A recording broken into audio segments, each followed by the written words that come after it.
చదవచ్చిన సంఘం అంతటికీ హృదయపూర్వక వందనాలు తెలియజేస్తూ ఉన్నాను. మనం ఇంతవరకు మన ప్రభువైనటువంటి యేసుక్రీస్తుల వారిని ఆత్మతో సత్యంతో మనము ఆరాధించగలిగాం. ప్రభునామానికి మరొకసారి మహిమ కలుగును గాక. మరికొద్ది సమయము మనము దేవుని వాక్యం వినడానికి మన హృదయాలను, మన మనస్సులను, మన చెవులను వాక్యం మీద నిలిపి వాక్యం విని మేలు పొందడానికి మనం ప్రయత్నం చేద్దాం. మంచిది. ఈ సమయంలో పరిశుద్ధ గ్రంథంలో నుంచి మొదటి పేతురు పత్రిక 3వ అధ్యాయము. మొదటి పేతురు పత్రిక 3వ అధ్యాయము.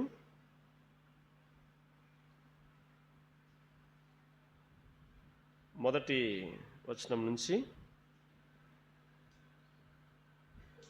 9వ వచనం వరకు చదువుకుందాం. మొదటి పేతురు పత్రిక 3వ అధ్యాయము మొదటి వచనం నుంచి 9వ వచనం వరకు. అటువలే స్త్రీలారా, మీరు మీ స్వపురుషులకు లోబడి ఉండుడి. అందువలన వారిలో ఎవరైనను వాక్యమునకు అవిధేయులైతే వారు భయంతో కూడిన మీ పవిత్ర ప్రవర్తనను చూచి వాక్యము లేకుండానే తమ భార్యల నడవడి వలన రాబట్టవచ్చును. జడలు అల్లుకొనుటయు, బంగారు నగలు పెట్టుకొనుటయు, వస్త్రములు ధరించుకొనుటయు అను వెలుపటి అలంకారము మీకు అలంకారముగా ఉండక, సాధువైనట్టియు మృదువైనట్టియు నైనా గుణమును అక్షయ అలంకారము గల మీ హృదయపు అంతరంగ స్వభావము మీకు అలంకారముగా ఉండవలెను. అది దేవుని దృష్టికి మిగుల విలువ గలది. అటువలే పూర్వము దేవుని ఆశ్రయించిన పరిశుద్ధ స్త్రీలను తమ స్వపురుషులకు లోబడి ఉండుట చేత తమను తాము అలంకరించుకొనిరి. ఆ ప్రకారము కాగా శారా అబ్రహామును యజమానుడని పిలుచుచు అతనికి లోబడి ఉండెను. మీరును యోగ్యంగా నడుచుకొని ఏ భయమునకు బెదరక ఉన్న ఎడల ఆమెకు పిల్లలగుదురు. అటువలనే పురుషులారా, జీవమును కృపావరములో మీ భార్యలు మీతో పాలివారై ఉన్నారని ఎరిగి ఎక్కువ బలహీనమైన ఘటమని భార్యను సన్మానించి మీ ప్రార్థనలకు అభ్యంతరము కలగకున్నట్లు జ్ఞానం చొప్పున వారితో కాపురం చేయుడి. తుదకు మీరందరూ ఏక మనస్కులై ఒకరి సుఖదుఖముల యందు ఒకరు పాటుపడి సహోదర ప్రేమ యందు ప్రేమ గలవారును కరుణాచిత్తులను వినయ మనస్కులై ఉండుడి. ఆశీర్వాదమునకు వారసులటకు మీరు పిలువబడిన వారు గనుక కీడుకు ప్రతికీడైనను దూషణకు ప్రతిదూషణైనను చేయక దీవించుడి. వాక్యం ద్వారా దేవుడు మనతో మాట్లాడినట్లు చిన్న ప్రార్థన చేసుకుందామండి. ప్రేమగల మా ప్రియ పరలోకపు తండ్రి, మహోన్నతులైన గొప్ప దేవ, పరిశుద్ధుడా, ఇంతవరకు నాయన ఆరాధనకు మీరు అధ్యక్షులుగా ఉండి, విశ్రాంతినకు మీరు యజమానుడుగా ఉండి, మీరు మా మధ్యలో ఉండి మీరు మహిమ పొందినట్టు కూడా మీకు స్తోత్రం చెల్లిస్తున్నాం. దేవా, మరికొద్ది సమయం ప్రభా, పరిశుద్ధ లేఖన భాగంలో నుంచి చదివిన వాక్య భాగం ద్వారా మేము మీ శ్రేష్టమైన మాటలు వినడానికి ఇష్టపడుచుండగా ఈ మాటలు దీవించి మాకు మంచి పెట్టమని వేడుకుంటున్నాం. బలహీనుడిని ప్రభా నీ ప్రయోజకుని దుమ్ము ధూళి వంటి వాడను మీ శిలో చాటున మరుగుపరచండి. నాయన, ఈ మాటలు నా మాటలు కాదు, మీ మాటలే నా నోటి ఉంచి పలికించండి. ఈ మాటలు వినడం ద్వారా చేరవచ్చిన మేమందరం కూడా ఆత్మీయమైనటువంటి మేలు పొందగలటకు సహాయం చేయండి. వినగలిగే చెవులు, గ్రహించి మనస్సాక్షి మాకు దయచేయండి. దేవా, సహాయం చేసి నడిపించమని మా ప్రభువైన యేసుక్రీస్తు పరిశుద్ధమైన నామమున వినయముతో ప్రార్థించి వేడుకుంటున్నాం తండ్రి, ఆమేన్. ప్రభునందు ప్రియమైన వారులారా, మనం గత వారంలో ఒక వ్యక్తి గురించి ధ్యానం చేశాం. పేరు గుర్తుందా ఎవరికన్నా? ఏం పేరమ్మా? ఎబ్బేజు. పురుషులు చెప్పలేకున్నారు. ఎబ్బేజు అనే పేరుకు అర్థం ఏమిటి? వేదన అని అర్థము. వేదన. తన తల్లి అతన్ని వేదన పడి కన్నందుకు అతనికి ఎబ్బేజు అని పేరు పెట్టింది. అయితే ఆ ఎబ్బేజు పెరిగి పెద్దవాడైన తర్వాత, యవనస్తుడైన తర్వాత తన తల్లికి ఏం కలిగించాడు? సంతోషం కలిగించాడు. ఆమె వేదన పడి కనింది కానీ తర్వాత కుమారుని చూసి ఎంతో సంతోషపడింది. ఎందుకు? ఎబ్బేజు దేవుని యందు విశ్వాసము ఉంచినవాడు, దేవునికి లోబడి జీవించినవాడు, మంచి ప్రార్థనాపరుడు అని చూశాం. అంతేకాదు ఎలా ప్రార్థన చేశాడో మనం చూశాము. ఆ ప్రార్థనలో ముఖ్యమైన విషయం ఏమిటంటే, నా సరిహద్దులు విశాలపరచుమని ప్రార్థన చేశాడు. నా సరిహద్దులు విశాలపరచుమని ప్రార్థన చేశాడు. అది ఎబ్బేజు యొక్క సాక్ష్య జీవితము. అంటే యవనస్తులైనటువంటి పిల్లలకు మరి గత వారం ఎబ్బేజును ఉదాహరణగా తీసుకొని మనం వాక్యం ధ్యానం చేశాం. మరి ప్రభు మనకిచ్చినటువంటి ఈ సమయాన్ని బట్టి ఈరోజు తల్లిదండ్రులకు, అనగా స్త్రీలు పురుషులు, తల్లిదండ్రులకు అనగా తల్లిదండ్రులు ఎలా ఉండవలనో, భర్త ఎలా ఉండవలనో, భార్య ఎలా ఉండవలనో, ఇరువురు కలిసి ఏ విధంగా దేవుని యొక్క ఆశీర్వాదానికి కుటుంబము వారసులు కావాలనో ఈరోజు మనము కొద్దిసేపు ఈ లేఖన భాగం ద్వారా మనం ధ్యానం చేస్తాం. మనము 1 పేతురు పత్రిక 3వ అధ్యాయంలో 3 భాగాలుగా చదువుకున్నాం. మొదటి భాగంలో అటువలే స్త్రీలారా అని సంబోధించాడు పేతురు. అటువలే ఫస్ట్ ఎవరికి చెప్పినాడమ్మా? ఫస్ట్ ఎవరికి చెప్పినాడు పేతురు? సహోదరులకే చెప్తా ఉన్నాడు. ఫస్ట్ చెప్పాల్సింది ఎవరికి అంటే సహోదరులకే చెప్తా ఉన్నాడు. దీన్ని చాలా లోతుగా ధ్యానం చేస్తే గిన ఎందుకు సహోదరులకే ఎక్కువ చెప్పాల్సి వస్తుందంటే, ఆది కాండానికి వెళ్ళాలి. మళ్ళీ ఆది కాండానికి వెళ్తే ఎన్నిసార్లు చెప్పినా కూడా మళ్ళీ నాకు అదే చెప్పాలనిపిస్తుంది అనమాట. ఆది కాండానికి వెళితే ఏదైనా తోటలో, మీరేమనుకోకండి, వాక్యం ఉన్నట్టు బోధించాలి కాబట్టి చెప్తున్నాను మీకు. ఆది కాండంలో ఏదైనా తోటలో దేవుడు అన్ని వృక్ష ఫలాలను కలగజేసి తోట మధ్యలో ఒక వృక్ష ఫలం గల చెట్టును నాటాడు. ఆ చెట్టు పేరు ఏమిటంటే మంచి చెడ్డల తెలివినిచ్చేటువంటి వృక్షము. మంచి చెడ్డల తెలివినిచ్చేటువంటి వృక్షము పేరు ఎట్లా ఉందో చూడండి. అంటే ఆ పండు తింటే ఏం తెలుస్తుందంట? మంచి ఏంటో తెలుస్తుంది, చెడు ఏంటో తెలుస్తుంది. ఆ చెట్టు ఫలాలు మీరు తినవద్దు అని ఆదాముకు దేవుడు ఆజ్ఞ ఇచ్చినాడు. ఆదాము వాళ్ళకు దేవుడు ఆజ్ఞ ఇచ్చాడు. అయితే ఆదాము ఆ చెట్టు ఫలాల గురించి ఎప్పుడు ఆలోచన చేయలేదు. తినాలనే ఆలోచన కూడా రాలే ఆదాముకి. ఎప్పుడైతే హవ్వ నిర్మించబడిందో, హవ్వ కన్నులకు ఆ ఫలాలు ఎలా కనిపించినాయంట? కన్నులకు ఎట్లా కనిపించింది? అందంగా కనిపించినాయి ఆ ఫలాలు. కన్నులకు అందంగా కనిపించినాయి, చూచుటకు రమ్యంగా కనిపించినాయి. అంత అందంగా, అంత రమ్యంగా ఇంకా కనిపిస్తూ ఉంటే తింటే ఎలా ఉంటుందో ఆ ఫలము, అంతే కదా? తింటే ఎలా ఉంటుందో ఆ ఫలము అని కోరిక ఆదాముకు పుట్టలేదు కానీ ఎవరికి పుట్టింది? చెప్పాలా సహోదరి? చెప్పలేకున్నారు.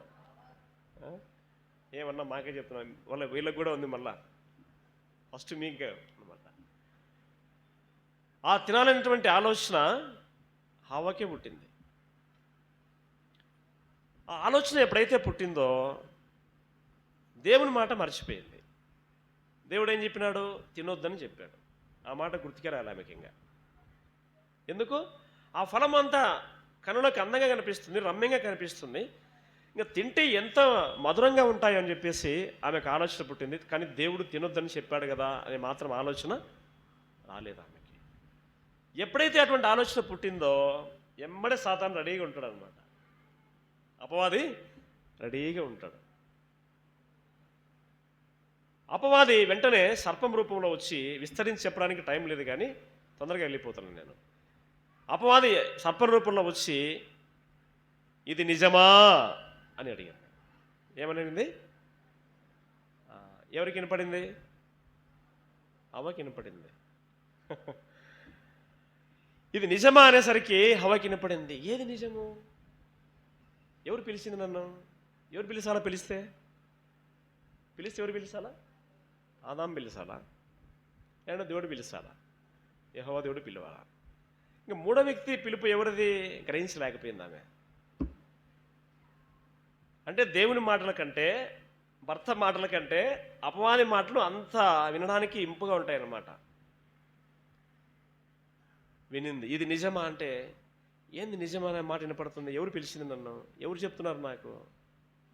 ఏది నిజము అంటే, ఈ ఫలాలు తింటే వెంటనే నెక్స్ట్ కంటిన్యూ చేసిందనమాట అపవాది. ఈ ఫలాలు మీరు తింటే గిన మీరు దేవతల వంటి వారు అవుతారు. ఒక్కసారి తిని చూడండి, చూద్దాం. ఆదాముకు చెప్పలేకపోయినాడు. అర్థమవుతుందా? అపవాది ఎవరికి చెప్పలేకపోయినాడు? ఆదాం ముందే ఉన్నాడు అవ్వకన్నా. అది మర్చిపోతే ఎప్పుడు. అవ్వకన్నా ఆదాం ముందే ఉన్నాడు, కానీ ఆదాము చెప్పడానికి సాహసించలేదు అపవాది. ఆదాము దేవుని కుమారుడుగా సృష్టించబడ్డాడు. ఎక్కడి నుంచి వచ్చింది అవ్వ? ఎక్కడి నుంచి వచ్చిందమ్మా? ఆదాము ప్రక్కటెముకలో నుంచి వచ్చింది. దేవుడు తన స్వస్థాలతో ఆదామును సృష్టించినాడు. ఆదాము పక్కటెముకను తీసి కొంత మాంసం అతికించి హవ్వను కలగజేశాడు. అందుకే స్త్రీ బలహీనమైన ఘటము అని బైబిల్లో రాయబడిన మాట మనం చదువుకున్న వాక్య భాగంలో. స్త్రీ ఎటువంటి ఘటం అంట? బలహీనమైన ఘటము. అంటే సంతోషం వచ్చినా తట్టుకలేరు, ఏడుపు వచ్చినా తట్టుకలేరు, ఏది ఎక్కువైనా తట్టుకలేరు, ఆవేశం ఎక్కువ వచ్చినా తట్టుకలేరు. బలహీనమైనటువంటి ఘటం అని నేను చెప్పడం కాదు, వాక్యం చెప్తా ఉంది. అందుకే భర్తలు ఎలా కాపురం చేయాలంట? వాళ్ళతో ఎలా కాపురం చేయాలి? ఇక్కడ రాసినారు చూడండి. 1 పేతురు పత్రిక 3వ అధ్యాయము మనం చదివాము. ఇక్కడ 7వ వచనం, అటువలే పురుషులారా, జీవమును కృపావరములో మీ భార్యలు మీతో పాలివారై ఉన్నారని ఎరిగి ఎక్కువ బలహీనమైన ఘటమని భార్యను ఏం చేయాలంట? సన్మానించి. ఎటువంటి బలహీనమైన ఘటాలంటే స్త్రీలు ఎక్కువ బలహీనమైన ఘటాలు అని మీరు భార్యలను సన్మానించండి అని పురుషులకు హెచ్చరిక చేస్తూ ఉన్నారు. సో ఇక్కడ చెప్పేది ఏంటంటే, స్త్రీలకు ముందుగా ఎందుకు పేతురు హెచ్చరిస్తూ ఉన్నాడంటే, స్త్రీలు బలహీనమైనటువంటి ఘటాలు, అందుకనే వారిని ముందుగా హెచ్చరిస్తూ ఉన్నాడు. ఇక్కడ అసలైన పైన చెప్తా ఉన్నాను. ఏమని చెప్తున్నాడు ఇక్కడ? మీరు మీ స్వపురుషులకు లోబడి ఉండండి అని పేతురు చెప్తా ఉన్నాడు. హవ్వ మాట ఆదాం విన్నాడా? ఆదాం మాట హవ్వ వినిందా? చెప్పాలి. పండ్లు తీసుకుపోయి ఎవరు ఇచ్చింది ఆదాముకి? ఆదాం ఇచ్చినాడా? అవ్వ ఇచ్చిందా? అవనే ఇచ్చింది. ఇప్పుడు అవ్వ మాట ఎవరు విన్నారు? అంటే భార్య మాట భర్త విన్నాడు. అంటే ఎవరికి లోబడినారు ఇక్కడ? చెప్పాలి. ఎవరికి లోబడినారు? అర్థం కాలేదా మీకు? పండు తినమని ఇచ్చింది అవ్వ. ఎవరికి? ఆదాముకి. మరి ఆదాము తిన్నాడా లేదా? అంటే ఎవరి మాట విన్నారు? భార్య మాట భర్త విన్నాడు. ఎవరికి లోబడినారు? భార్యకు భర్త లోబడి తిన్నాడు. తినేటప్పుడు ఆయనకు దేవుడు కూడా గుర్తురాలే. దేవుడు చెప్పిన మాట గుర్తు. అంటే భార్యల మాట అంత గీత దాటకుండా భర్తలు వింటారనమాట. అప్పటి నుంచి ఇప్పుడు కూడా వింటున్నారు. నేను కూడా అప్పుడు పెట్టిన కండిషన్ అవ్వ ఇప్పుడు అందరు వింటూ ఉన్నారు. మంచిదే, వినకూడదని కాదు చెప్పడం. అయితే ఏది చేయాలి, ఏది చేయకూడదు, ఏది చెప్పాలి, ఏది చెప్పకూడదు అనేటువంటిది సహోదరులు గ్రహించి భర్తలకు సలహాలు ఇవ్వాలి. ఆదాముకు దేవుడు తినొద్దని చెప్తే హవ్వ తీసుకుపోయే ఫలాలు ఇస్తే ఆదాము తిన్నాడు. ఇప్పుడు తిన్న తర్వాత శిక్ష ఎవరికి వచ్చింది? ఇద్దరికి వచ్చింది. ఎవరిది తప్పు ఇప్పుడు? ఎవరిది తప్పు? ఫస్ట్ ఎవరిది తప్పు చెప్పండి? ఫస్ట్ అవ్వదే తప్పు. అవ్వ చెప్పడం వల్ల ఆదాము తిన్నాడు, అవ్వ ఇవ్వడం వల్ల ఆదాము తిన్నాడు. అందుకే ఇక్కడ నొక్కి ఒక్కానిస్తున్నాడు పేతురు, మీరు మీ స్వపురుషులకు లోబడి ఉండండి. భర్త చెప్పిన మాట భార్య వింటే, ఇంకా మన భాషలో చెప్పుకున్నాం, కుటుంబాలు బాగుంటాయి. ఇప్పుడు ఆదాము చెప్పినట్టు అవ్వ అయినంటిగిన ఎట్లా ఉండేది? అసలు ఏదైనా తోట నుంచి బయటికే పోయేవాళ్ళు కాదు. వాళ్ళు ఇరువురు కలిసి సమాధానపడి సంసారం చేయాలి. అయితే సమాధానంగా సంసారం చేయాలి, కానీ ఎవరు ఎక్కువ ఎవరు తక్కువ అని కాదు ఇక్కడ. కానీ వాక్యం చెప్పేది ఏమిటంటే, ఆది కాండం నుంచి పట్టణగంధం వరకు కూడా స్త్రీ పురుషునికి లోబడి ఉండవలేను అనండి. ఇంకా మీకు అర్థం కావాలి అంటే, స్త్రీ అంటే సంఘము. స్త్రీ అంటే ఎవరు? వధువు అంటే స్త్రీ, వధువు అంటే సంఘం, వధువు సంఘము. వరుడు ఎవరు? మన ప్రభువైన. మరి ఎవరు ఎవరికి లోబడాలి? సంఘము ప్రభుకు లోబడాలి, అంతేనా? సంఘము ప్రభుకు లోబడాలి. అలాగే భార్య భర్తకు లోబడి ఉండాలి. భార్య భర్తకు లోబడి ఉండాలి. అందువలన వారిలో ఎవరైనా వాక్యమునకు అవిధేయులైతే, అంటే భార్య భర్తకు లోబడి మంచి విశ్వాసాలుగా ఉంటే ఒకవేళ కుటుంబంలో ఎవరైనా దేవుని నమ్ముకోకపోతే ఆమె వల్ల భర్త కానీ లేక ఇంట్లో ఉండేవాళ్ళు కానీ ఏమవుతారు? రక్షించబడతారు. ఎలా రక్షించబడతారు? ఒక స్త్రీ యొక్క పాత్ర ఏమిటి కుటుంబంలో అని అంటే ఇక్కడ చూస్తున్నాం, కిందికి రండి. నంబర్ 1 ఏమిటంటే లోబడి ఉండాలి. నంబర్ 2 వారు భయముతో కూడిన మీ పవిత్ర ప్రవర్తన. రెండవది ఏమిటంటే పవిత్రమైనటువంటి ప్రవర్తన. ఒకటి లోబడి ఉండడము, స్త్రీకి ఉండవలసినటువంటి లక్షణాలు చూస్తున్నాం ఇక్కడ. ఒకటి లోబడి ఉండవలను, రెండవది పవిత్రమైనటువంటి ప్రవర్తన. ఎటువంటి ప్రవర్తన? అది కూడా భయముతో కూడినటువంటి పవిత్రమైనటువంటి ప్రవర్తన. ఎవరి భయము? ఎవరి భయం అండి? ముందు దేవుని భయం ఉండాలి, తర్వాత భర్త భయం ఉండాలి, తర్వాత ఇంట్లో వారి యొక్క పెద్దల భయం ఉండాలి. సో ఇవన్నీ కూడా భయం అనే మాట అన్నిటికీ వర్తిస్తుంది అన్నమాట. దేవుని భయం ఉండాలి, భర్త భయం ఉండాలి, ఇంట్లో పెద్దల భయం ఉండాలి. ఇవన్నీ కలబోసుకుంటూ పవిత్రమైనటువంటి ప్రవర్తన కలిగి ఉండాలి. నంబర్ 1 లోబడి ఉండాలి.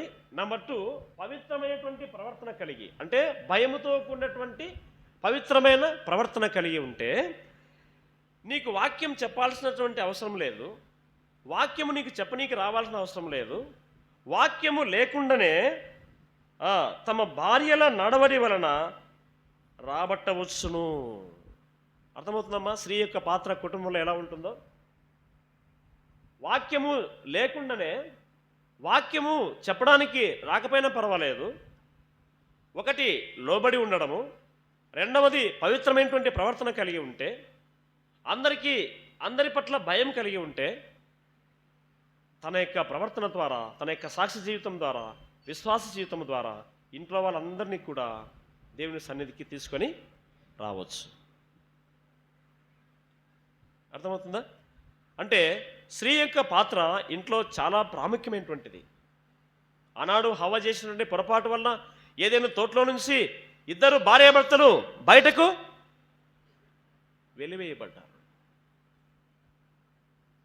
కుటుంబంలో స్త్రీ యొక్క పాత్ర ఎంతవరకు ఉండాలో బైబిలు స్పష్టంగా సెలవిస్తుంది. అలాగే కుటుంబంలో భర్త యొక్క పాత్ర ఎలా ఉండాలో కూడా స్పష్టంగా వాక్యం తెలియజేస్తూ ఉంది.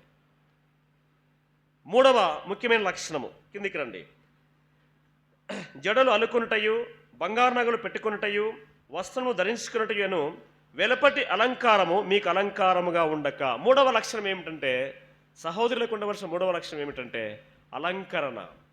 ఎటువంటి అలంకరణ అంటే గుణమనేటువంటి అక్షయమైనటువంటి అలంకరణ. ఎటువంటి అలంకరణమ్మా? గుణమనేటువంటి అక్షయమైనటువంటి అలంకరణ. నంబర్ 1 లోబడి ఉండడము, నంబర్ 2 భయముతో కూడినటువంటి పవిత్రమైన ప్రవర్తన, నంబర్ 3 వచ్చేసి గుణమనేటువంటి అక్షయ అలంకరణ.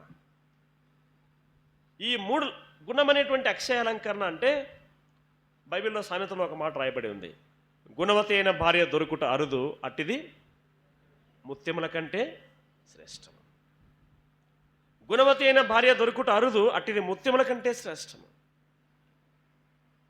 గుణం అనేటువంటి అక్షయమైనటువంటి అలంకరణ సహోదరులకు ఉండాలి. ఏం సంపాదించుకున్నావు మనం అంటే, 30 తులాల బంగారు ఉంది, 10 ఎకరాల పొలం ఉంది, 3 అంతస్తుల బిల్డింగ్ ఉంది, నా పేరు మీద ఇంత బంగారు ఉంది, నా బిడ్డ పేరు మీద ఇంత బంగారు ఉంది. ఇది వెలుపటి అలంకరణ. లోపటి అలంకరణ, లోపల ఎవరున్నారండి? అంతరంగ పురుషుడు ఉన్నాడు. ఎవరు? ప్రభువైన యేసుక్రీస్తు.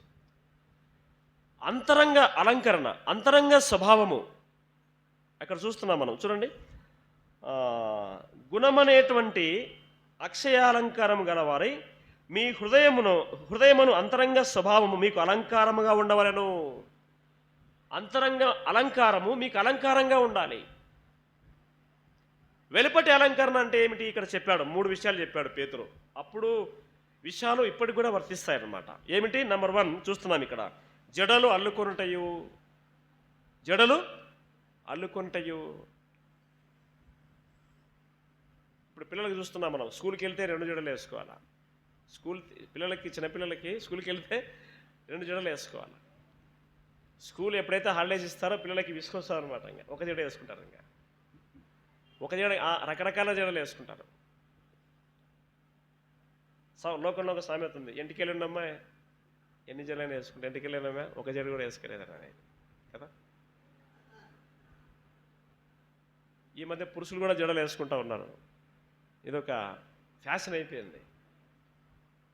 జుట్టు పెంచుకోవడం, జడలు వేసుకోవడం, క్లిప్పులు పెట్టుకుంటున్నారు. మళ్ళా బైబిల్లో ఒక మాట రాయబడింది, స్త్రీ వేషం పురుషుడు వేయకూడదు, పురుష వేషము స్త్రీ వేయకూడదు. సో జడలు అల్లుకొనుటయు. అప్పుడు పేతురు సంఘాల్లో ఇటువంటి పరిస్థితులు అప్పుడు కూడా ఉన్నాయి కాబట్టి అప్పుడు చెప్పినటువంటి మాటలు అన్నమాట. సంసోను జుట్టు కదా, మంగళ కత్తి అతని జుట్టు మీద ఎప్పుడు పడలేదు. నీ బలం ఎందులో ఉంది అని అడిగితే దెలీలా, ఎక్కడుంది ఆయన బలము? జుట్టులోనే ఉంది. ఎన్ని జడలు లేవున్నామని అన్న ఇసాకన్నా? 7 జడలు. 7 జడలు ఎవరికైనా పడతాయా? ఇప్పుడు ఒక జడ కష్టమైపోయింది. 7 జడలు అల్లితే అంత రోమాలు అంటే తల వెంట్రుకలు సంసోనుకున్నాయి. అతని బలం అతని జుట్టులోనే ఉంటున్నది అన్నమాట. బైబిల్లో ఒక మాట రాయబడి, తల వెంట్రుకలు స్త్రీకి ఘనము అని రాయబడింది. అయితే లోకంలో ఉన్నటువంటి ఈ అలంకరణలు, ఇప్పుడు చూస్తున్నటువంటి ఫ్యాషన్ అలంకరణలు సంఘాల్లో కూడా విస్తరిస్తూ ఉన్నాయి. ఇప్పుడు మన సంఘాలలో లేవు, కానీ సిటీలలోకి వెళ్తే ఇటువంటి అలంకరణలు మనకు కనిపిస్తాయి. బంగారు నగలు పెట్టుకొనుటయు. బంగారు నగలు నెంబర్ 1 జడలు అల్లుకొనుటయు. నెంబర్ 2 బంగారు పెట్టుకోవచ్చు. ఎందుకంటే ఆదికాండం నుంచి కూడా మనకు చూస్తే బంగారు ప్రశస్తము మనం చూస్తూ ఉన్నాం. బంగారు ముక్కు కమ్మి రెబ్కాకి ఇచ్చాడు, బంగారు ఉంగరం దొరికాడు. బంగారు పెట్టుకోకూడదని కాదు. అయితే బంగారు నగలు పెట్టుకుంటే anything too much is very bad అని ఇంగ్లీష్లో ఒక సామెత ఉంది. Anything too much is very bad అని. ఏదైనా ఎక్కువైతే ఎట్లుంటుంది? అసహ్యంగా ఉంటుంది. బంగారు నగలు పెట్టుకొనుటయు అంటే విశ్వాసులు కూడా బంగారు నగలు పెట్టుకోవచ్చు, కానీ ఎంతవరకు అలంకరించుకోవాలి అనేటువంటిది ఇక్కడ ముఖ్యమైన విషయం అన్నమాట. అలంకరణ ఉండాలి, కానీ తగుమాత్రపు, ఇంకొక మాట కూడా రాయబడింది, అది ఇక్కడ రెఫరెన్స్ గుర్తు రావట్లే, కానీ తగుమాత్రపు అలంకరణ అని ఒక మాట ఉంది. తగుమాత్రం అంటే పెట్టుకోవచ్చు, పెట్టుకోకూడదని కాదు, కానీ ఎంతవరకు అంటే మితంగా, తగుమాత్రపు అలంకరణ అనే మాట కూడా బైబిల్లో ఉంది. అటువంటి అలంకరణ ఇతరులకు చూడడానికి ఎవరికి కూడా దాన్ని ఏమంటారంటే మనల్ని ప్రశ్నించే విధంగా ఉండకూడదు అన్నమాట. ప్రశ్నించే విధంగా. అందుకే హేతు అడిగే ప్రతి వానికి మీరు సమాధానం చెప్పే విధంగా మన యొక్క అలంకరణ ఉండాలి. ఏమ్మా ఇంత బంగారు వేసుకొని పోవాలన్నా చర్చికి, ఏమ్మా ఇంత బంగారు వేసుకొని పోవాలన్నా బయటికి అని మనల్ని క్వశ్చన్ చేయకూడదు. అర్థమవుతుందా? అంటే హేతు అడిగే ప్రతి వానికి మనము దేవుని పిల్లలం అనేటువంటి ఇండికేషన్ కలగాలన్నమాట, గుర్తింపు కలగాలి. బంగారు కొనుక్కోవద్దని కాదు, బంగారు పెట్టుకోవద్దని కాదు. అయితే దేవుని సన్నిధికి, దేవుని మందిరానికి మనం వచ్చేటప్పుడు తగుమాత్రపు అలంకరణ మనం కలిగి ఉండాలి. నేను సొంతంగా చెప్పే మాటలు కాదేవి, వాక్యంలో రాయబడిన మాటలు మీకు చెప్తా ఉన్నాను. మూడవ అలంకరణ ఏమిటి? వస్త్రములు ధరించుకొనుటయు. వస్త్రములు ధరించుకొనుటయు, తగుమాత్రపు వస్త్రధారణ, తగుమాత్రపు వస్త్రాలు. ఇప్పుడు మనం చూస్తున్నాం కొన్ని షాపింగ్ మాల్లో కేజీ సేల్ అని, కేజీ సేల్, ఒక కేజీకి ఇన్ని చీరలు అని కదా. అంటే వస్త్రంలో ధరించుకోవడము, విపరీతమైనటువంటి వస్త్రధారణ మన సంఘాల్లో ఇక్కడ లేవు, కానీ పల్లెల్లో అట్లా సిటీస్లో మాత్రం ఉన్నాయి. మన వస్త్రధారణ, వీళ్ళు దేవుని పిల్లలు, విశ్వాసులు అనే విధంగా మన వస్త్రధారణ ఉండాలి. దేవుని మందిరానికి ప్రసంగంలో ఒక మాట రాయబడింది, నీవు దేవుని మందిరానికి పోయినప్పుడు నీ ప్రవర్తన జాగ్రత్తగా చూసుకున్నాము. దేవుని మందిరానికి వచ్చేటప్పుడు మనము ఎలా వస్తున్నాం, మన వస్త్రధారణ ఎలా ఉంది, మన అలంకరణ ఎలా ఉన్నది, ఇవన్నీ కూడా మనము ఒకసారి సరి చూసుకోవాలన్నమాట. ఈ వస్త్రాల కన్నా కూడా స్త్రీలకు ఉండవలసిన వస్త్రాలు ఏమిటి అంటే, స్త్రీలకే కాదు పురుషులకు ఉండవలసిన వస్త్రాలు ఏమిటి అంటే, చూడండి యెషయా గ్రంథము 61వ అధ్యాయము. యెషయా గ్రంథము 61వ అధ్యాయము. ఎటువంటి వస్త్రాలు ప్రాముఖ్యమైనవి దేవుని దృష్టిలో అంటే ఇక్కడ చూస్తున్నాము. యెషయా గ్రంథము 61వ అధ్యాయము 10వ వచనం చూడండి. 10వ వచనం. ఆయన రక్షణ వస్త్రములను నాకు ధరింప చేసి ఉన్నాడు, నీతి అను పైబట్టను నాకు ధరింప చేసి ఉన్నాడు. రక్షణ వస్త్రాలు మనకున్నాయా? రక్షించబడ్డావా? సహోదరులు కానీ సహోదరులు కానీ రక్షించబడ్డావా? రక్షణ వస్త్రం ఉందా? నెంబర్ 2, నీతి అనే పైబట్ట. రక్షించబడిన తర్వాత నీతిమంతుడిగా మార్చబడతాం. నీతి వస్త్రాలు నీకున్నాయా? రక్షించబడకుండానే వెలుపటి అలంకరణే మనకు అలంకరణగా ఉంటే గిన దేవుని దృష్టిలో అది విలువగలది కాదు.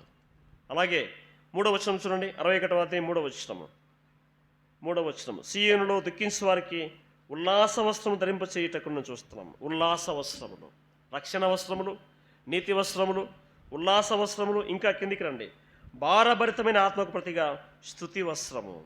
ఈ వస్త్రాలు మనకున్నాయా? వెలుపటి వస్త్రాలు కాకుండా లోపటి వస్త్రాలు. ఏ వస్త్రాలు? రక్షణ వస్త్రము, ఉల్లాస వస్త్రము, స్తుతి వస్త్రము, నీతి వస్త్రము. ఈ వస్త్రాలు మనం ధరింప చేసుకోవాలి. ఎంత కాస్ట్లీ డ్రెస్ మనం వేసుకున్నామని ముఖ్యం కాదు, కానీ దేవుని దృష్టిలో కాస్ట్లీ వస్త్రాలు అంటే ఇవే అన్నమాట.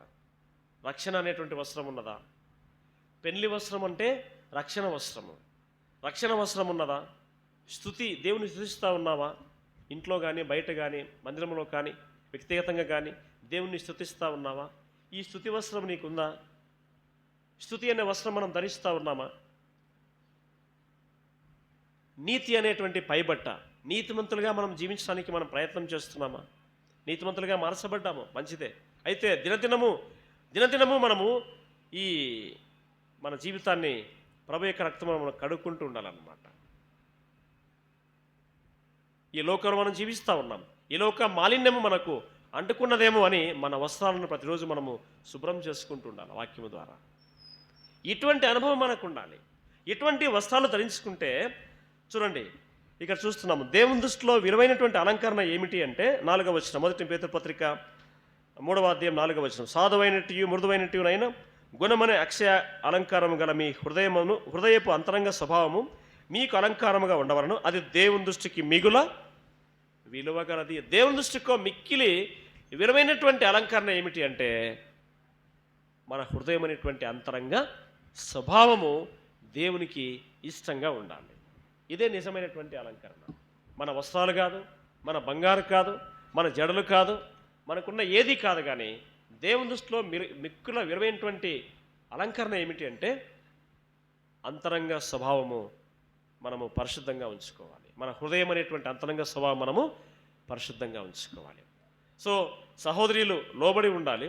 రెండవది పవిత్రమైన ప్రవర్తన, భయంతో కూడినటువంటి పవిత్రమైన ప్రవర్తన కలిగి ఉండాలి. మూడవది అంతరంగ స్వభావపు అలంకరణ. ఈ 3 లక్షణాలు విశ్వాసమైనటువంటి సహోదరులకు ఉన్నట్లయితే ఆ కుటుంబము ఎంతో వర్ధిల్లుతుందని మనం చూస్తూ ఉన్నాం. సరే, దీనికి ఎగ్జాంపుల్గా పేతురు ఒక ఆమెను చూపిస్తూ ఉన్నాడు. ఆమె ఎవరంటే అబ్రహాం భార్య అయినటువంటి శారా. అబ్రహాం భార్య ఎవరమ్మా? శారా. శారమ్మ ఏం చేసేది చూడండి, ఇక్కడ చూస్తున్నాము. ఆ ప్రకారం 6వ వచనం, ఆ ప్రకారము శారా అబ్రహామును యజమానుడని పిలుచుచు అతనికి లోబడి ఉండెను. ఇంతకుముందు మీకు 3 లక్షణాలు చెప్పాను. నంబర్ 1 లోబడి ఉండటాన్ని చెప్పాను. ఇప్పుడు శారమ్మ ఏం చేస్తుందమ్మా? అబ్రహాముకి ఏం చేస్తుంది? లోబడి ఉంటుంది. నేను చెప్పిన 3 లక్షణాలు ఈమె పాటించిందని చూస్తూ ఉన్నాం. నంబర్ 1, అబ్రహాముకి ఈమె లోబడి జీవిస్తూ ఉంది. అబ్రహాము మాటకు లోబడి జీవిస్తూ ఉంది. మరి మనం పరిశీలన చేసుకుందాం. సహోదరులు, శారమ్మ ఎలాగైతే అబ్రహాము మాట జవదాటకుండా అతనికి లోబడి ఉన్నదో, మరి సహోదరులు మీరు కూడా ప్రశ్న వేసుకోవాలి. మనం ఎంతవరకు మీ భర్తలకు మీరు లోబడి ఉన్నారు అని ఒక్కసారి మనము ఆత్మ పరిశీలన చేసుకోవాలి. శారా అబ్రహాముకు లోబడి ఉన్నది అని చూస్తూ ఉన్నాం. ఈ మాట ఎంత శ్రేష్టమైనటువంటిది. మరి మీరు కూడా కుటుంబాల్లో మీ భర్తలకు ఎలాగో లోబడి ఉన్నారు అనే విషయాన్ని ఒక్కసారి ఆత్మ పరిశీలన చేసుకోవాలి. అంతేకాదు, శారమ్మ అబ్రహామును ఏమని పిలుస్తున్నదంట?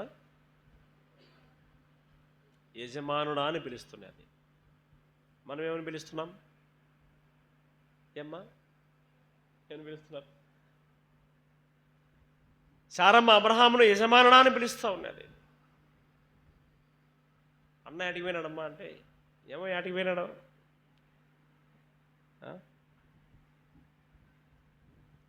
భర్తలను గౌరవించాలి. ఈమె శారమ్మ భర్తను గౌరవిస్తూ ఉంది. యజమానుడా అని గౌరవిస్తూ ఉంది. మీరు అనొచ్చు, ప్రశ్న వేయచ్చు, ఆమె అంత బాగా పిలిచిందంటే ఆయన ఎంత బాగా చూసుకుంటాడో. బాగానే చెప్తున్నావు నువ్వు. యజమానాన్ని పిలుస్తుందంటే ఆయన ఎంత బాగా చూసుకుంటాడు ఆమెని. మన అక్కడ చూసుకుంటున్నారా వాళ్ళు? అంటే మీరు ఎంత లోబడి ఉండి ఎంత బాగా గౌరవిస్తారో ఆ భర్తను అంత బాగా చూసుకుంటారు. మీరు లోబడకుండా తిరగబడుతూ ఉంటే రివర్స్ అట్లే ఉంటుంది. యథా రాజా తదా ప్రజలాగా ఉంటుంది అన్నమాట. ఈ శారమ్మ అబ్రహామును యజమానుడా అని పిలుస్తున్నదంటే అబ్రహాము కూడా శారమ్మను అంత బాగా చూసుకుంటున్నాడు. మనకు కూడా బాధ్యత, పురుషులకి, భర్తలకి. అబ్రహాము కూడా శారమ్మను అంత బాగా చూసుకుంటూ ఉన్నాడు, అంత బాగా గౌరవిస్తున్నాడు ఆమెను కూడా. శారమ్మ మాట ఇంటా ఉన్నాడు. ఆదామే కాదండి, అవ్వ మాట వినింది. అబ్రహాము కూడా శార మాట విన్నాడు. అందరూ భార్యల మాట విన్న వాళ్ళే. అయితే ఆ భార్య మాట విన్న తర్వాత భర్తలు కూడా వాళ్ళు సమాధానంగా భార్యలతో కాపురం చేస్తూ వచ్చారు. వాళ్ళు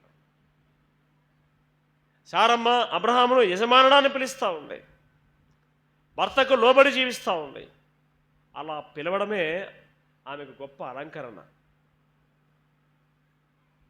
శారమ్మకేమీ ఇన్ని తులాల బంగారం లేదు, శారమ్మకేమీ పెద్ద పెద్ద వస్త్రాలు లేవు, అంటే ఘనమైనటువంటి వస్త్రాలు లేవు. ఆమె నిజమైనటువంటి అలంకరణ ఏమిటంటే భర్తకు లోబడి ఉన్నది, భర్తను గౌరవిస్తున్నది. అదే నిజమైనటువంటి అలంకరణ. స్త్రీకి నిజమైన అలంకరణ ఏమిటి అంటే అదే నిజమైనటువంటి అలంకరణ. యజమానుడాన్ని పిలుచుచు అతనికి లోబడి ఉండెను.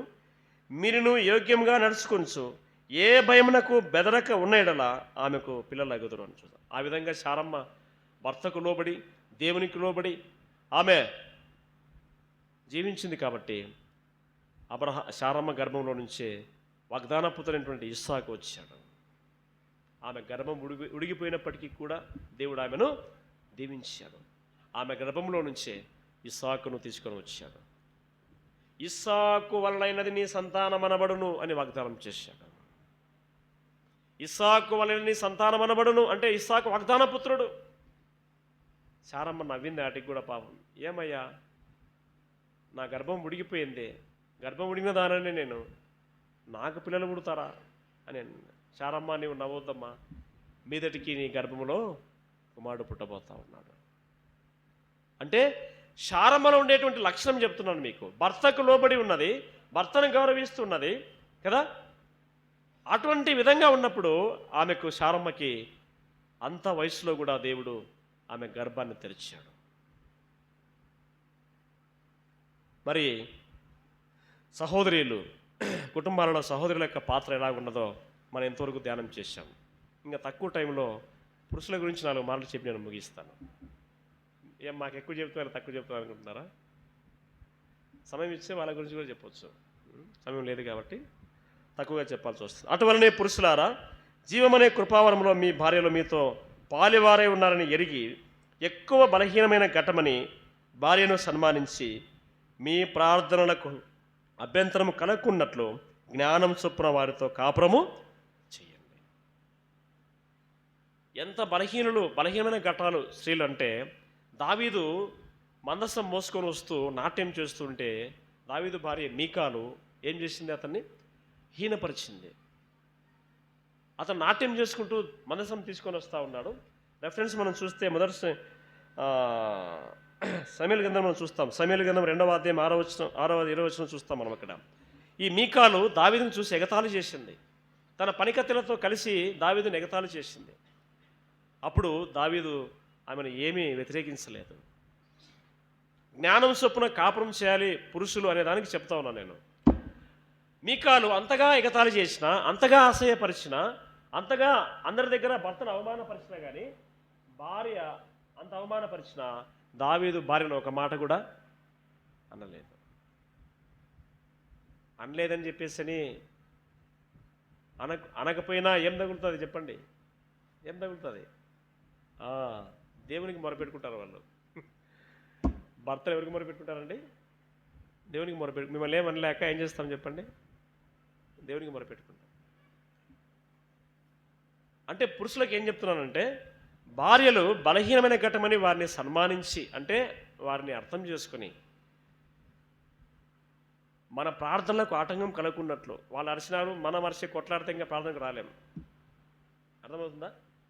ఇంట్లో గొడవ జరిగిందనుకోండి, నువ్వు అరిచినావు, నేను అరిస్తే గొడవ జరిగితే ఆదివారం ప్రార్థనకు రాలేము.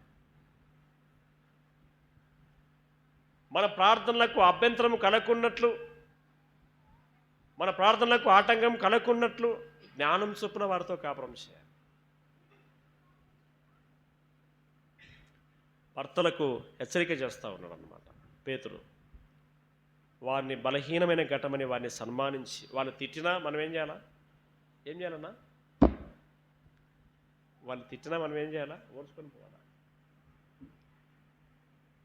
అట్టని చెప్పేసి మీరు మళ్ళా తగ్గినాలి అనుకోవద్దు. ఎవరికి చెప్తాం మేము? చెప్పండి, ఎవరికి చెప్తాం మేము? దేవునికి చెప్తాం. దేవుడు మా మొర వింటాడు. అప్పుడు శిక్ష ఎవరికి వస్తుంది? మీకాలకి ఏమైంది తెలుసునా? మీకాలకి ఏమైంది? వాక్యం చూపి నీకు టైం లేదు కానీ, భార్య మీకాలు ఆ విధంగా చేసినందుకు మీకాలు బతికినంత కాలం ఆమెకు పిల్లలు పుట్టలేదు. భర్తను అవమానపరిచింది, భర్తను ఎగతాళి చేసింది. తన జీవిత కాలం అంతా కూడా మీకాలకు పిల్లలు కలగలేదు. దావీదు మొర దేవుడు విన్నాడు. అందుకే జ్ఞానం చొప్పున వారితో కాపురం చేయాలి భర్తలు. యోబు భార్య, యోబు అన్నీ పోయినా కానీ దేవుని స్తుతిస్తూ ఉంటే యోబు భార్య ఏమనింది? ఇంకా నీవు భక్తి అని ఇంకా దేవుని పట్టుకుని ఉన్నావా? దేవుని దూషించి ఏం కావాలి? చచ్చిపోనింది. అందుకే భార్యలు బలహీనమైన ఘట్టమని వాక్యం చెప్తా ఉంది. అంటే నష్టమైన, కష్టమైన, బాధైన, సంతోషమైన, ఆవేశమైన ఏదైనా కానీ కూడా తట్టుకునే శక్తి స్త్రీకి ఉండదన్నమాట. బాగున్నప్పుడు యోబు భార్య బాగున్నది, ఏమని అనిందా? బాగా చూసుకున్నప్పుడు యోబుకు అన్నీ ఉన్నప్పుడు భార్యను బాగా చూసుకున్నాడు, ఏమని అనిందా? బాగా చూసుకున్నావా అనిందా? బాగలేనప్పుడు ఏమనింది? చచ్చిపోనింది. అప్పుడు అన్నాడు యోబు, మూర్ఖురాలు మాట్లాడినట్టు నీవు మాట్లాడుచున్నావు. అన్నీ ఉన్నప్పుడైనా బాగుండేది, లేనప్పుడు కూడా బాగుండాలి. అన్నీ ఉన్నప్పుడైనా భర్తను గౌరవించేది, ఏమీ లేనప్పుడు కూడా భర్తను గౌరవించాలి. అందుకే యోబు తన ప్రార్థనలకు ఆటంకం కలుగుకున్నట్లు, తన భక్తికి ఆటంకం కలుగుకున్నట్లు దేవుని స్తుతించాడు. యెహోవా ఇచ్చను, యెహోవా తీసుకో, యెహోవా నామమునకే మహిమ కలుగును గాక అన్నాడు. ఇది భర్తలకు క్లుప్తంగా. ఇంకా మూడవది చూస్తూ ఉన్నాం. తుదకు చూడండి, తుదకు మూడవ అంశం 8వ వచనం. తుదకు మీరందరూ ఏక మనస్కులై ఒకరి సుఖ దుఃఖముల యందు ఒకరు పాలుపడి, కిందికి రండి, ఆశీర్వాదమునకు వారసులకు మీరు పిలువబడితిరి. తుదకు భార్య భర్తలు కుటుంబము ఎలా ఉండాలంట? ఎలా ఉండాలి? ఏక మనస్సు కలిగి ఉండాలి. భర్త ఒకటంటే భార్య ఒకటి, భార్య ఒకటంటే భర్త ఒకటి, అలా ఉండకూడదు. ఎలా ఉండాలి? ఏక మనస్సు కలిగి ఉండాలి. తుదకు మీరు అంటే భార్య భర్త మీరు ఏక మనస్కులే ఉండండి, ఒకే మనస్సు కలిగి ఉండండి, ఒకే మనస్సు కలిగి ఉండండి. ఎందుకంటే మీరు ఆశీర్వాదమునకు కారకులకు మీరు పిలువబడినారు కానీ కదా, శాపానికి మీరు పిలువబడలేదు. మీ కుటుంబాలు లేదా మన కుటుంబాలు దీవించబడాలంటే, ఆశీర్వదించబడాలి అంటే భార్యాభర్తలు ఏక మనస్సు కలిగి ఉండాలి, ఒకే మనస్సు కలిగి ఉండాలి. ఎందుకనగా జీవమనే కృపావరములో మీరిద్దరు పాలివారు. భార్యాభర్తలు ఏంటండి? జీవమనే కృపావరములో ఇద్దరు పాలివారు. ఆదామన్నాడు అవను కలిగేసిన తర్వాత, నాలో నుండి తీయబడినది గనక నారి అనబడను. ఆదాములో నుంచి అవ్వ తీయబడింది. ఇద్దరు వారు ఏక శరీరమయ్యారు. ఏక మనస్సు ఉండాలి. ఏక శరీరమే కాదు, ఏముండాలమ్మా? ఏక మనస్సు కలిగి ఉండాలి. ఏక మనస్సు కలిగి ఉంటే మన కుటుంబాలు ఆశీర్వాదానికి కారకులం అవుతాం. సో పిల్లలు, తల్లిదండ్రులు అందరూ కలిసి ఒక కుటుంబంగా దీవించబడాలంటే, ఆశీర్వదించబడాలి అంటే ఎబ్బేజులాగా మరి యవన పిల్లలు ఉండాలి, కుటుంబంలో పిల్లలు ఉండాలి. తర్వాత శారమ్మలాగా సహోదరులు ఉండాలి, అబ్రహాములాగా సహోదరులు ఉండాలి. ఇలా మన కుటుంబాలు దీవించబడాలి అంటే ఏక మనసుతో మనం కలిగి ఉంటే గిన మన కుటుంబాలు దీవించబడతాయి. ఈ మాటలు దేవుడు మన కోసము దీవించునుగాక.